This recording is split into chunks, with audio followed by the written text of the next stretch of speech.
BJP दावा कर रही है कि ये फजूल खाना का वक्त जाया कर रहे हैं स्टेटहुड के लिए, रिसोर्स के लिए। कौन कह रहा है ये? बीजेपी कर रही है। वेल, बीजेपी उनको अपना आउटलुक है, हमारा अपना आउटलुक है। बीजेपी तो हिंदुस्तान के टुकड़े करने को भी कह रही है, तो हम क्या कहें कि आप टुकड़े कर दो। हमारे हकूक का ताल्लुक है, जम्मू कश्मीर के हकूक का ताल्लुक है, हम उसके वास्ते लड़ते रहेंगे। साहब, ये बीजेपी दावा कर रही है कि ये फजूल खाना का वक्त जाया कर रहे हैं स्टेटहुड के लिए, रिसोर्स के लिए। कौन कह रहा है ये? बीजेपी कर रही है। वेल, बीजेपी उनको अपना आउटलुक है, हमारा अपना आउटलुक है। बीजेपी तो हिंदुस्तान के टुकड़े करने को भी कह रही है, तो हम क्या कहें कि आप टुकड़े कर दो। हम टुकड़े होने नहीं देंगे हिंदुस्तान के, और जहां तक हमारे हकूक का ताल्लुक है, जम्मू कश्मीर के हकूक का ताल्लुक है, हम उसके वास्ते लड़ते रहेंगे। जितना भी टाइम लगे, हम अपने हकूक जम्मू कश्मीर के 1,40,00,000 लोगों के जो उनके कॉन्स्टिट्यूशनल हकूक हैं, उसके वास्ते हम लड़ते रहे। आप जानते हैं कि हमने पूरे जम्मू कश्मीर में हर जिले में हमारी रियासत हमारा हक का जो प्रोग्राम था वो शुरू किया था। जम्मू के सारे 10 के 10 जिले हमारे पूरे हो चुके थे, और हमने कश्मीर डिवीजन में उसका सिलसिला शुरू किया था। लेकिन पहले पहलगाम का एपिसोड हुआ, उसके बाद में बाकी जो एपिसोड्स हुए, फिर वो जंगी माहौल पैदा हो गया। उसके बाद में जशूती किश्तवाड़ में जो क्लाउड बर्स्ट हुआ, मठुआ में हुआ, और फिर जो सैलाबी सूरत पैदा हो गई पूरे जम्मू कश्मीर में, उसकी वजह से हमें सस्पेंड करना पड़ा। ऑन कंपैशनेट ग्राउंड कहें या ह्यूमन ग्राउंड कहें, हमें वो सस्पेंड करना पड़ा, और अब हम उसको फिर से रिज्यूम कर रहे हैं। और ये सिलसिला रहेगा जब कश्मीर डिवीजन के सारे जिले कंप्लीट ना हो जाएं। उसकी शुरुआत पहले से ही हमने जो कैलेंडर दिया था, तो वो आज से शुरुआत होनी थी। आज जिला बारामूला का जो पेंडिंग डेट था, वो आज हमने लिया है।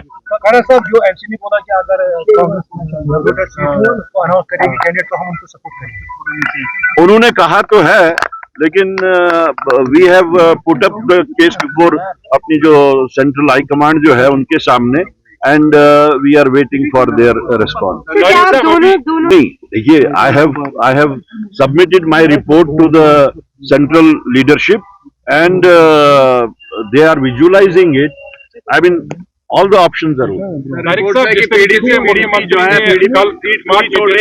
बयान दिया, तो उसकी काफी आज हो रही है सोशल मीडिया पे, लोग काफी आपको लग रहा है आगे आपको इससे भी प्रॉब्लम हो सकती है? नहीं, हमें क्यों नहीं, हमें इसकी कोई प्रॉब्लम नहीं है।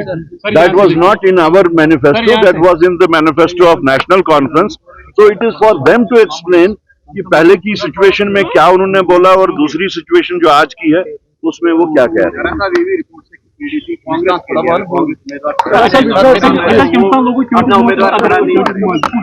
Well, that is for them to decide. हमारा तो ये है कि इस वक्त हमारा जो मैंने रिपोर्ट सबमिट की है अपने सेंट्रल लीडरशिप को, for them things are before them. साहब, ये बीजेपी दावा कर रही है कि ये फजूल खाना का वक्त जाया कर रहे हैं स्टेटहुड के लिए, रिसोर्स के लिए। कौन कह रहा है ये? बीजेपी कर रही है। वेल, बीजेपी उनको अपना आउटलुक है, हमारा अपना आउटलुक है। बीजेपी तो हिंदुस्तान के टुकड़े करने को भी कह रही है, तो हम क्या कहें कि आप टुकड़े कर दो। हम टुकड़े होने नहीं देंगे हिंदुस्तान के, और जहां तक हमारे हकूक का ताल्लुक है, जम्मू कश्मीर के हकूक का ताल्लुक है, हम उसके वास्ते लड़ते रहेंगे। जितना भी टाइम लगे, हम अपने हकूक जम्मू कश्मीर के 1,40,00,000 लोगों के जो उनके कॉन्स्टिट्यूशनल हकूक हैं, उसके वास्ते हम लड़ते रहेंगे। नेशनल कॉन्फ्रेंस के उमर अब्दुल्ला ने कल वहां पे दावा किया कि उसने पहले मंशूर में उसने कहा था कि बिजली नहीं, वो उनका मंशूर को वो एक्सप्लेन करेंगे कि क्या कहा था। कांग्रेस की जो टीम है, उन्होंने कल बयान दिया है कि पहले तो ये कहा था ना, बिट्रेयल था कि इन्होंने हमें ऑन बोर्ड नहीं लिया। That is something which Congress leadership जो है at the highest level, they did not expect कि उनकी रिक्वेस्ट को फिर यू टर्न लिया जाएगा, ये बैक ट्रैक किया जाएगा। That is something which is you know, it's very natural. जी, थैंक यू।